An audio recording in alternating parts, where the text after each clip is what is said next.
যে দুই ছাত্র উপদেষ্টা অন্তর্বর্তী সরকারে রয়েছে তাদের সাথে জাতীয় নাগরিক পার্টির কোনো সম্পর্ক নেই।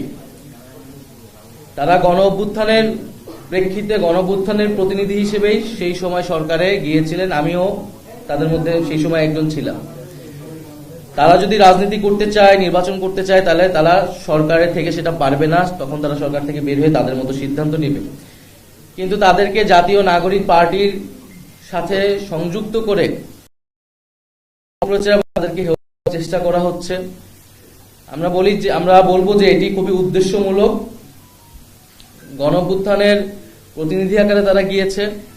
আমাদের শহীদ পরিবার এবং আহতদের পুনর্বাসন, বিচার, সংস্কার, এই গণঅভ্যুত্থানের আকাঙ্ক্ষাগুলো তদারকি করার জন্যই তারা গিয়েছিল। স্থানীয় সরকার নির্বাচন যেহেতু এখন এই যে মেয়র বিষয় নিয়ে আদালতে বিভিন্ন ধরনের রায় আসতেছে এবং সেটা নিয়ে আন্দোলন এবং ধরনের বিশৃঙ্খলা তৈরি হচ্ছে, ফলে আমরা মনে করি যে অতি দ্রুতই স্থানীয় সরকার নির্বাচনের আয়োজন করা সম্ভব। আমরা মনে করি যে এই অন্তর্বর্তী সরকার একটা গণঅভ্যুত্থানের আকাঙ্ক্ষা, সেই আকাঙ্ক্ষা বাস্তবায়নের একটা দায়বদ্ধতা রয়েছে। শুধু নির্বাচন আয়োজন নয়, বরং জুলাই গণহত্যা সহ বিগত আমলের অপরাধ সমূহ এবং তার বিচার। আমাদের প্রত্যাশা বা আমাদের আহ্বান থাকবে যে ডক্টর মোহাম্মদ ইউনূস তিনি দায়িত্বে থেকেই রাজনৈতিকভাবে সকল পক্ষের সাথে আলোচনা করে একটা সমাধানের দিকে যাবেন। আমরা মনে করি যে জুলাই ঘোষণাপত্রের যেই নির্ধারিত সময় দেওয়া হয়েছিল, সময় কিন্তু আগাচ্ছে, ফলে নির্ধারিত সময়ের মধ্যেই জুলাই ঘোষণাপত্র প্রদানের ব্যবস্থা করা উচিত। রোডম্যাপ একসাথে প্রকাশ করা উচিত, তাহলে জনমনে এবং সকল রাজনৈতিক দলগুলোর মধ্যে এক ধরনের স্বস্তি তৈরি হবে, আস্থার জায়গা তৈরি হবে। ফলে আমাদের অন্তর্বর্তী সরকারের প্রতি আহ্বান, জুলাই ঘোষণাপত্র এবং বিচার, সংস্কার এবং নির্বাচনের রোডম্যাপ একত্রে ঘোষণা করা এবং সব পক্ষের সাথে আলোচনা করে একটা সুষ্ঠু সমাধানের দিকে যাওয়া। পাশাপাশি রাজনৈতিক দলগুলো এবং আমাদের জনগণের প্রত্যেকেরই আসলে দেশের বর্তমান পরিস্থিতি এবং ভবিষ্যৎ গণতান্ত্রিক বাংলাদেশের কথা ভেবে সকলেই সেই দায়িত্বশীল আচরণ করব আমরা এবং একটা আলাপ আলোচনার মধ্যে দিয়ে সমাধানের দিকে যাব, সেটা আমাদের প্রত্যাশা। দ্বিতীয় আরেকটি বিষয় হচ্ছে, সেনাবাহিনীর পক্ষ থেকে 626 জনের একটা তালিকা, যেটা আমরা দীর্ঘদিন ধরে শুনে আসছিলাম, সেই তালিকা প্রকাশ করা হয়েছে। এই তালিকাটা যদি আরো আগে প্রকাশ করা হইতো, এটা তো আসলে 8ই আগস্ট বা আগস্ট মাসেরই ঘটনা, তাহলে আসলে জনমনে কিন্তু কোনো ধরনের সন্দেহ এবং শঙ্কা তৈরি হতো না এবং এক প্রতিষ্ঠানের বিরুদ্ধে কেউ কথা বলার সুযোগ পেত না। সেনাবাহিনী আমাদের দেশের সার্বভৌমত্বের প্রতীক। আমরা চাই যে এবং সেনাবাহিনী এই গণ অভ্যুত্থান এবং পরবর্তী সময়ে যে ভূমিকা পালন করতেছে সেটা অবশ্যই গুরুত্বপূর্ণ। কিন্তু একই সাথে আমাদের রাজনৈতিক ইতিহাসে আমরা বিভিন্ন সময় দেখেছি সেনাবাহিনীর সাথে রাজনীতির একটা সম্পর্ক কখনো কখনো তৈরি হয়। আমরা 1/11-এর ঘটনা জানি। এই সকল ঘটনা কিন্তু আমাদের গণতন্ত্রের জন্য, আমাদের রাষ্ট্রের জন্য এবং আমাদের সেনাবাহিনী প্রতিষ্ঠান হিসেবে কারোর জন্য কিন্তু কখনোই ভালো ফলাফল নিয়ে আসেনি। ফলে সেই বিষয়টা যাতে আমরা সকলেই বিবেচনা করি, যার যেটা কাজ, যার যেটা দায়িত্ব, সেটাই যাতে সে পালন করে। আমরা বিগত আমলে রাষ্ট্রের বিভিন্ন প্রতিষ্ঠানকে দলীয়করণ করা হয়েছে। আমলাতন্ত্র, পুলিশ, সেনাবাহিনী এবং নানা ধরনের তাদেরকে দিয়ে মানবতা বিরোধী কাজের অভিযোগও তাদের বিরুদ্ধে রয়েছে। ফলে প্রত্যেকটা প্রতিষ্ঠানই এই সময়টা এসে একটা বিচারের মধ্য দিয়ে যারা অভিযুক্ত তাদেরকে শায়েস্তা করবে এবং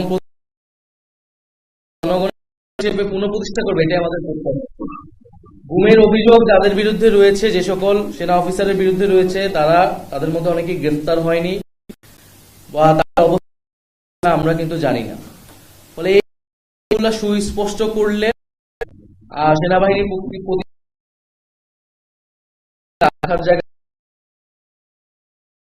আস্থার জায়গা থেকে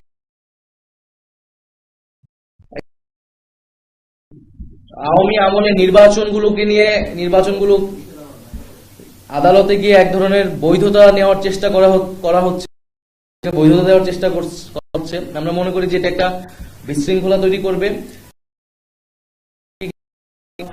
বিরোধী সকল রাজনৈতিক দলই অবৈধ হিসেবেই ঘোষণা।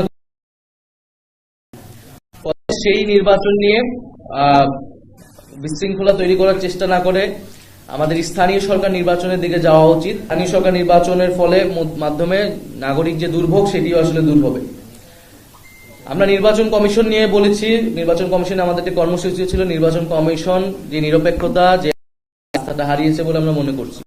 নির্বাচন কমিশন যদি সেই আস্থার জায়গা ধরে রাখতে না পারে, তাহলে এই নির্বাচন কমিশনের পক্ষে একটা সুষ্ঠু নির্বাচন দেওয়া সম্ভব নয়। ফলে নির্বাচন সেই আস্থার জায়গায় আসার চেষ্টা করতে হবে, অথবা তাকে দায়িত্ব ছেড়ে দিতে হবে বলে আমরা মনে করি। সর্বশেষ, যে দুই ছাত্র উপদেষ্টা অন্তর্বর্তী সরকারে রয়েছে, তাদের সাথে জাতীয় নাগরিক পার্টির কোনো সম্পর্ক নেই। তারা গণ অভ্যুত্থানের প্রেক্ষিতে, গণ অভ্যুত্থানের প্রতিনিধি হিসেবেই সেই সময় সরকারে গিয়েছিলেন। আমিও তাদের মধ্যে সেই সময় একজন ছিলাম। তারা যদি রাজনীতি করতে চায়, নির্বাচন করতে চায়, তাহলে তারা সরকারের থেকে সেটা পারবে না। তখন তারা সরকার থেকে বের হয়ে তাদের মতো সিদ্ধান্ত নেবে। কিন্তু তাদেরকে জাতীয় নাগরিক পার্টির সাথে সংযুক্ত করে তাদেরকে চেষ্টা করা হচ্ছে। আমরা বলবো যে এটি খুবই উদ্দেশ্যমূলক। গণ অভ্যুত্থানের প্রতিনিধি আকারে তারা গিয়েছে। আমাদের শহীদ পরিবার এবং আহতদের পুনর্বাসন, বিচার, সংস্কার, এই গণ অভ্যুত্থানের আকাঙ্ক্ষাগুলো তদারকি করার জন্যই তারা গিয়েছিল। সিদ্ধান্ত তারা সরকারের থেকে কখন বের হবে, আদৌ হবে কিনা, আকাঙ্ক্ষা ভিত্তিতে সরকার গণ অভ্যুত্থানের বৈধতা, সেই আকাঙ্ক্ষাগুলো বাস্তবায়নে ছাত্র উপদেষ্টা সহ সকল উপদেষ্টা একত্রে কাজ করবে। ফলে দুইজন ছাত্র উপদেষ্টাকে জাতীয় নাগরিক পার্টির সাথে সংযুক্ত করে যে অপপ্রচার, আমরা তার নিন্দা এবং প্রতিবাদ জানাচ্ছি। সামগ্রিক বিষয়ে কয়েকটা বিষয় আমাদের আজকে আলোচনা ছিল। আমাদের সামনে আপনাদের যদি প্রশ্ন উত্তর থাকে, আমরা সেই প্রশ্নের প্রেক্ষিতে বাকি আলোচনা করব। আমাদের গতকাল আমি একটা ফেসবুক পোস্ট দিয়েছিলাম, সেখানেও কিন্তু আমি স্পষ্ট করেছি, বাংলাদেশকে বারবার অনৈক্যের দিকে, বিভাজিত করার দিকে ঠেলে দিয়েছে আমাদের প্রতিবেশী রাষ্ট্র এবং নানা ধরনের বাংলাদেশ বিরোধী শক্তি। যাতে বাংলাদেশ শক্তিশালী রাষ্ট্র হিসেবে গড়ে উঠতে না পারে, এ কারণে বাংলাদেশকে কখনোই ঐক্যবদ্ধ হতে দেওয়া হয়নি এবং 5ই আগস্টের পরেও সেই চেষ্টা অব্যাহত রয়েছে। আমরা দেখছি যে ভারতীয় মিডিয়ায় নানা ধরনের প্রচারণা চলছে, বাংলাদেশকে নিয়ে নানা ধরনের সেখানে অপপ্রচার চলছে। আওয়ামী লীগ নানা ধরনের অপপ্রচার করছে। ফলে বাংলাদেশ পিছে আমি মনে করি যে মূলত রয়েছে আওয়ামী লীগ। কারণ আওয়ামী লীগ চায় না যে এই ঐক্য থাকুক। ফলে বাংলাদেশকে ফ্যাসিবাদ মুক্ত রাখতে হলে আমাদের সেই ঐক্যের জায়গাটা সবসময় ধরে রাখতে হবে। জাতীয় নাগরিক পার্টি তার জায়গা থেকে সবসময় দায়িত্বশীল ভূমিকা পালন করেছে, আচরণ করেছে, ভবিষ্যতেও করবে। এটা এককভাবে জাতীয় নাগরিক পার্টির উপরে দায় চাপালে হবে না। জাতীয় নাগরিক পার্টি তার যেটা প্রত্যাশা, জনগণের যেটা আকাঙ্ক্ষা বলে সে মনে করে, সেই কথা বারবার ব্যক্ত করে গিয়েছে যে আমরা চাই, সেটার জন্য নির্বাচন চাই, আমরা মৌলিক সংস্কারের জন্য জুলাই সনদ চাই, আমরা বিচার চাই। কিন্তু বিএনপি সবসময় নির্বাচনের কথা বলে গিয়েছে। একটা জাতীয় নির্বাচনই, কিন্তু শুধু একটা জাতীয় নির্বাচনই এই গণ অভ্যুত্থানের পরে আমাদের একমাত্র আকাঙ্ক্ষা না। এটা আমাদের অন্যতম একমাত্র আকাঙ্ক্ষা না।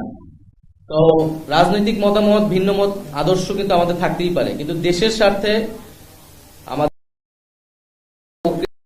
যেতে হবে। আমরা এটা বিশ্বাস করি এবং আমরা সেই জন্য যে কোনো সময়ের জন্য আলোচনার জন্য আমরা প্রস্তুত আছি। বিভিন্ন পত্রিকায় বলেছি, সেটাই আসলে বক্তব্য। দেশে যে ধরনের পরিস্থিতি তৈরি করা হয়েছিল, আমরা আদালতে দেখতেছি, আমরা এনবিআর দেখতেছি, আমরা যমুনার সামনে দেখতেছি। তো ডক্টর মোহাম্মদ ইউনূস সেই প্রেক্ষিতে মনে করছেন যে যদি ওনাকে জিম্মি করা হয় বা ওনাকে চাপ প্রয়োগ করে কোনো দাবি আদায় করা হয় তাহলে সেটি আসলে সম্ভব নয়, উনি এটিতে সম্মত নয়। দ্বিতীয়ত, গণঅভ্যুত্থানের পরবর্তীতে দেশের মৌলিক কিছু পরিবর্তনের জন্য উনি দায়িত্ব নিয়েছেন বলে উনি মনে করেন, এটাই জনগণের প্রত্যাশা। তো সেই মৌলিক কাজগুলা, বিচার, সংস্কার, এই বিষয়গুলো যদি উনি করতে না পারেন তাহলে আসলে ওনার থেকে কি লাভ? উনি যেই প্রতিশ্রুতির জায়গা থেকে এসেছিলেন সেটি উনি রক্ষা করতে পারতেছেন না এই পরিস্থিতিতে। এবং দেশে যদি এই পরিস্থিতি চলতে থাকে, রাজনৈতিক দলগুলো যদি বা বিভিন্ন পক্ষ যদি এভাবেই চলমান থাকে তাদের কার্যক্রম, তাহলে আসলে ওনার পক্ষে দায়িত্ব পালন করা সম্ভব নয়। এবং যদি নির্বাচনের জন্য এরকম ভাবে চাপ প্রয়োগ করা হয় তাহলে একটা নিয়ন্ত্রিত নির্বাচন হতে যাচ্ছে, এটাও তিনি সন্দেহ পোষণ করেছেন, ফলে এটার দায়ভার উনি নিতে চান। আমাদের জায়গা থেকে আমি বলেছি যে ওনাকে দায়িত্বে থাকতে হবে, কারণ প্রতিশ্রুতির জায়গা জনগণের কাছে ওনার রয়েছে, এবং ফলে উনি রাজনৈতিকভাবে বিষয়টা সমাধান করুক, সকল রাজনৈতিক দলগুলোকে বলুক। এবং জাতীয় নাগরিক পার্টি আমাদের জায়গা থেকে আমরা সকল বিভিন্ন রাজনৈতিক দলগুলোকে এই মেসেজ দিয়েছি, যাতে সবাই দেশের এই পরিস্থিতি বিবেচনা করে রাজনৈতিকভাবে ঐক্যবদ্ধ হয় এবং একটা ইতিবাচক সিদ্ধান্তের দিকে যায়। ১/১১ বন্দোবস্ত বলতে কিন্তু এটাই বোঝায় যে সেনা সমর্থিত এবং বিদেশি শক্তির প্রভাবে দেশে একটা জনগণ বিরোধী, গণতন্ত্র বিরোধী একটা সরকার। আমরা ৩ আগস্ট থেকে এবং ৫ আগস্ট বা সেই সময়টাও কিন্তু বারবার এই কথাটা, ৫ আগস্ট যদি আমাদের সংবাদ সম্মেলন দেখেন বৈষম্য বিরোধী ছাত্র আন্দোলনের, আমরা কিন্তু বারবার এটা স্পষ্ট করেছি যে গণঅভ্যুত্থানের সমর্থনে জনগণের পক্ষের সরকার হতে হবে, যারা গণতন্ত্র এবং সংস্কার নিশ্চিত করবে। আমরা সেনাবাহিনীর প্রতি আমাদের শ্রদ্ধা আছে, সেনাবাহিনী দেশের গুরুত্বপূর্ণ একটি প্রতিষ্ঠান, কিন্তু তার কাজ নয় রাজনৈতিক বিষয়ে সিদ্ধান্ত দেওয়া। তার কাজ দেশের প্রতিরক্ষা, দেশের নিরাপত্তা নিশ্চিত করা, এবং ক্রাইসিস মোমেন্টে তারা এখন রাস্তায় আছে, আইন শৃঙ্খলার বিষয়টিও দেখতেছে। দ্বিতীয়ত, আমরা গণপরিষদ এবং আইনসভা নির্বাচনটি চাই, যেটা আমাদের নতুন সংবিধান এবং আমাদের যে ট্রানজিশন সেটা নিশ্চিত করবে। স্থানীয় সরকার নির্বাচন যেহেতু এখন এই যে মেয়র বিষয় নিয়ে আদালতে বিভিন্ন ধরনের রায় আসতেছে এবং সেটা নিয়ে আন্দোলন এবং ধরনের বিশৃঙ্খলা তৈরি হচ্ছে, ফলে আমরা মনে করি যে অতি দ্রুতই স্থানীয় সরকার নির্বাচনের আয়োজন করা সম্ভব, এবং সেটার জন্য নির্বাচন কমিশন পুনর্গঠন করে স্থানীয় সরকার নির্বাচনের দিকে যাওয়া উচিত। আর ডিসেম্বর থেকে জুন যেই টাইম ফ্রেম দেওয়া হয়েছে জাতীয় নির্বাচনের জন্য প্রধান উপদেষ্টার পক্ষ থেকে, আমরা তো সেটা সমর্থন করেছি।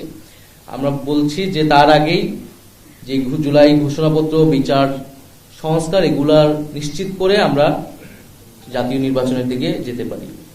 বাংলাদেশের জাতীয় নিরাপত্তার সঙ্গে সংশ্লিষ্ট যে বিষয়গুলো আছে, সীমান্তের সঙ্গে ওতপ্রোতভাবে জড়িত করিডোর বা রিলিফ চ্যানেলের কথা বলা হয়েছে, এই প্রত্যেকটা বিষয় যেন রাজনৈতিক দলগুলোর সঙ্গে আলাপ আলোচনা করে তারপরে সরকার সিদ্ধান্ত।